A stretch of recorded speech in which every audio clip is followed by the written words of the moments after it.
Bom, primeiramente, bem-vindo a todos a mais um Systems Talk do Incosi Brasil. Estamos aqui hoje com o Coronel Henrique Costa Marques, que é coordenador de maintenance do Aerolog Lab, do ITA. Coronel, seja bem-vindo. Muito obrigado. Eu gostaria de agradecer essa oportunidade. Para mim é uma honra poder estar nesse grupo, poder fazer algumas palavras a respeito da minha área de pesquisa aqui no ITA, que é a maintenance. Então eu fico muito agradecido pela essa oportunidade. Nós que agradecemos, com certeza. Que bem. O Coronel Henrique, para começar a conceituar o pessoal que está acompanhando o Systems Talk, se puder explicar para a gente o que é o e-maintenance e como isso impacta o Aerolog Lab. Perfeito.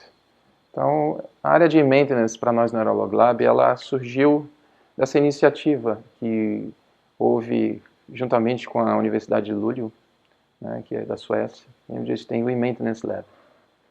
E esse laboratório de maintenance nos trouxe algum entendimento a respeito do assunto e identificamos na literatura que há vários grupos que trabalham, e essa origem remonta aos anos 2000, quando havia uma grande necessidade das indústrias de automatizar seu processo de identificação de falhas e panes dos seus sistemas, de forma que se pudesse antecipar as manutenções de uma maneira que não se parasse a produção.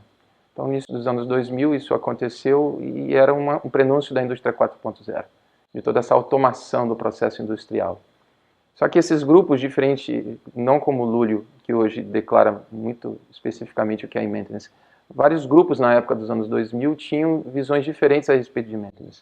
Para alguns eram simplesmente tecnologias focadas na manutenção, para outros era inteligência artificial em prol de modelos de decisão, e para nós o que ficou caracterizado é que nós pegamos um apanhado geral, eu fiz uma leitura extensa a respeito e concordamos com a visão de Luleå, que é simplesmente você ter técnicas de inteligência artificial para apoio à decisão de manutenção, utilizando tecnologias da informação e comunicações, sejam elas no processo de aquisição, sejam elas na construção de sensores para que o produto tenha mais informação e mais capacidade, e na transmissão desses dados.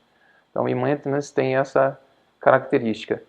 Mas veja que a manutenção, para nós, no e-maintenance, se pudéssemos fazer um diagrama, ela viria desde a parte de sensoriamento da informação, você identificar, realizar um diagnóstico, fazer todo o nível de fusão de dados, fazer um diagnóstico, um possível prognóstico, para que se alimente um nível operacional em que ele tome uma decisão a nível ou de sistema ou de uma frota por completo. Então, o maintenance ele vai trabalhar desde a aquisição do dado até a sugestão de uma ação a ser tomada pelo nível de decisão de manutenção, do gerente da manutenção.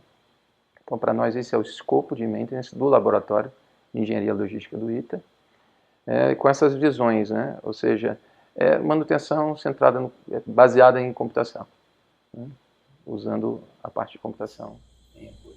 Ok. Em linhas gerais. E você comenta da possibilidade de prognóstico, de vislumbrar as falhas antes mesmo que elas aconteçam. Como que o e-maintenance tem mudado esse conceito de predição de falhas ou de panes? Perfeito. A manutenção ela é dividida classicamente em manutenção corretiva e preditiva, ou programada. A grande ideia da utilização do prognóstico, que isso não é algo novo, já é bastante conhecido, é que o prognóstico ele permite você identificar o remaining useful life em inglês, ou seja, quanto de vida útil ainda tem daquele sistema, de um item ou de um subitem, e quando você faz um apanhado geral de vários subitens, você pode identificar o melhor momento de parada para um conjunto, ou seja, para um contexto, para algo em específico. Então, identificar qual seria o momento ideal entre a primeira indício de pane até a falha em que eu vou perder completamente minha capacidade de utilizar aquele sistema. E esse tempo depende muito do tipo, da confiabilidade do meu sistema. Então, o prognóstico ele vem para apoiar essa análise do meu sistema e me favorecer qual é o melhor momento de fazer a manutenção preventiva. Então, eu tenho, se eu falhar nessa predição, eu vou cair na corretiva. é o pior dos mundos. Então, um prognóstico mal feito, ele é pior do que eu não ter o prognóstico. Porque, efetivamente, se eu tiver a preventiva feita, calendárica ou programada, no momento adequado, eu não vou permitir que aconteça a falha, ou eu vou evitar ao máximo que a falha aconteça. Pode ser que aconteça e eu tenho que fazer uma corretiva. Mas se eu ficar aguardando no prognóstico e eu fiz um prognóstico errado, a falha pode acontecer e pode ser um problema muito maior. Então, o prognóstico ele vem justamente caracterizar o meu sistema. Eu preciso conhecer bem o sistema, eu preciso ter uma capacidade de sensoriar o sistema, então ele não serve para qualquer sistema. Né? Então, se a gente olhar o conhecido curva da banheira, se a gente fosse olhar todos os sistemas e todas as possíveis situações, nós identificaríamos que apenas uma parcela muito pequena. Tem alguns estudos que falam apenas de até 25% de sistemas que eu poderia estar fazendo um prognóstico da saúde do meu sistema. Outras classes de sistemas não são adequados para se fazer isso. A maioria dos sistemas mecânicos, hidráulicos, esses são adequados porque eu consigo analisar ruídos, vibrações, temperaturas. Mas alguns, como os eletrônicos e elétricos, eles são mais difíceis porque acontece de uma hora para outra. Ele não degrada, né? O sistema não degrada facilmente. Mas aí a gente entra com algumas outras técnicas de isolar aquela pane, identificar. Então, a utilização ainda assim de técnicas de inteligência artificial para prognóstico e diagnóstico vão me facilitar uma prevenção mais adequada a nível de manutenção preditiva. A gente talvez fuja um pouco daquela abordagem um pouco mais clássica de entender modos de falha, fazer um FIMEA. E na indústria aeronáutica a gente faz no máximo ali que é mais classicamente falando o MSG3, né? Sim. E definição de intervalos de manutenção para alguns sistemas definidos como mais críticos, né? Certo. Acho que talvez uma separação um pouco desse processo mais clássico. Na verdade, o que a gente quer é melhorar a qualidade do plano de manutenção. Porque a aeronave vem, como os sistemas mais modernos, elas vêm ainda com uma confiabilidade e maturidade. A confiabilidade vai aumentando. A maturidade, né, daquele sistema, você vai melhorando, a confiabilidade dele é a mesma. Só que você, em termos de maturidade da confiabilidade, você ainda não tem. Você não sabe exatamente como é que o teu sistema vai se comportar. Você ainda tem alguma dúvida. Então, você vê o crescimento da maturidade em termos de confiabilidade dele. E quando você sensoria ou utiliza essas técnicas, você vem confirmando ou não aquilo que você tinha desenvolvido ou tinha projetado, né? O que estava no projeto. Nós tivemos alguns sistemas recentes que a Força Aérea adquiriu, e um sistema que funcionava muito bem, tinha alta confiabilidade em uma determinada aeronave, aquele mesmo sistema numa nossa aeronave foi utilizado em um contexto ligeiramente diferente. E houve, não podemos dizer que foi desastroso, porque não seria esse o item, mas não se esperava aquele comportamento. Porque já não era um voo de cruzeiro, era um voo de treinamento em que se trabalhava bastante a parte de combustível, e a bomba de combustível já não era trabalhada numa situação estável. Ela trabalhava bastante. Então, os ciclos dela foram antecipados, logo o tempo entre falhas ficou completamente diferente do que era previsto. Um plano de manutenção o plano de manutenção não serviu para outro. Então isso é clássico de aeronaves em desenvolvimento. Nós temos agora sistemas novos que a Força Aérea deve adquirir nessa situação, e nós vamos, como primeiro clientes, vamos passar mais uma vez por esse processo de amadurecimento da confiabilidade, né, do produto. Então, o Maintenance vem justamente trazer essas informações, nos ajudar com dados, de forma que eu possa conhecer melhor meu produto e até sugerir melhorias no meu produto, porque eu já tenho alguma capacidade de analisar meus dados para tomar uma decisão melhor e até propor alguma mudança. Tomando crédito desse exemplo que você deu do sistema utilizado em diferentes contextos, como que se enxerga a relação do e-maintenance e de toda a atividade de manutenção com a engenharia de sistemas e seus processos? Isso que a gente acabou de dizer já é um exemplo, porque quando você tem a retroalimentação na parte do processo de desenvolvimento do ciclo de vida do produto, ela já vem agregar com a engenharia de sistemas já nesse aspecto. Ela já favorece porque ela começa a fornecer dados para dizer se o sistema está se comportando como esperado ou não.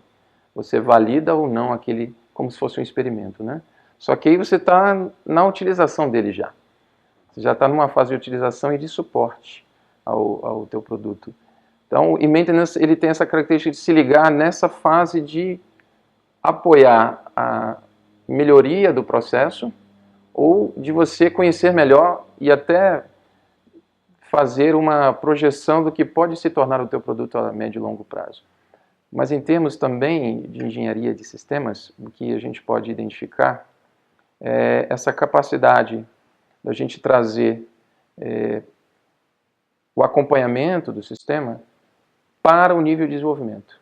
Quando eu vou conceber, se eu conheço a demanda de suporte do meu sistema, como que eu penso ele em tempo de design, né, no tempo de concepção.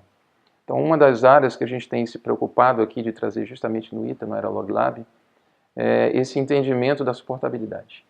Então, engenharia de sistemas tem a preocupação de suportabilidade, sempre teve, mas a impressão que a gente tem é que as empresas, quando desenvolvem, elas ficam mais na área até a manufatura. O ciclo de vida fica tolhido dali para frente. A preocupação fica muito em entregar o produto, mas se esquecendo que o produto aeronáutico em específico, ele vai durar mais de 30 anos até. Tem alguns sistemas, como agora o B-52, eles vão mudar a parte de motorização dele. A previsão é que ele fique 94 anos em uso. As células, a ponto de um oficial militar americano, dizer que não há um navio da Força Naval mais velho que os B-52 que estão hoje na ativa da Força Aérea Americana. E não vai ter, porque ele continua em uso e vai ficar quase 94 anos. É a previsão deles. Então, como que você pensa nisso no tempo de design, né? Como que você imagina que um sistema desse vai durar tanto tempo? Quando você pensa em suportabilidade, algumas coisas no teu sistema podem dar mais certo ou mais errado. Então, esse conceito do que eu tenho hoje, a gente estava até conversando antes a respeito do problema de eu ter sistemas hoje que não foram pensados em utilizar dados hoje, com a coleta de dados que nós temos hoje. Um A350, que já está nos terabytes de dados por voo, nós temos hoje aviões que estão voando aí praticamente com nem megabytes. Ou seja, praticamente não coleta dados para nos fornecer. Então nós temos um range hoje de sistemas que eu posso proporcionar uma melhoria não significativa na coleta de dados, mas sim na parte do modelo dele, ou da documentação que ele tem. E maintenance se preocupa com informação logística. Então a informação logística, ela vem desde o dado que eu coleto de operação aos manuais técnicos dele. Quando eu coloco a informação do meu manual, quando eu coloco o meu plano de manutenção no meio digital e ligo, né, uma ordem de serviço com aquilo que vem, e maintenance ele vai facilitar a vida do mantenedor.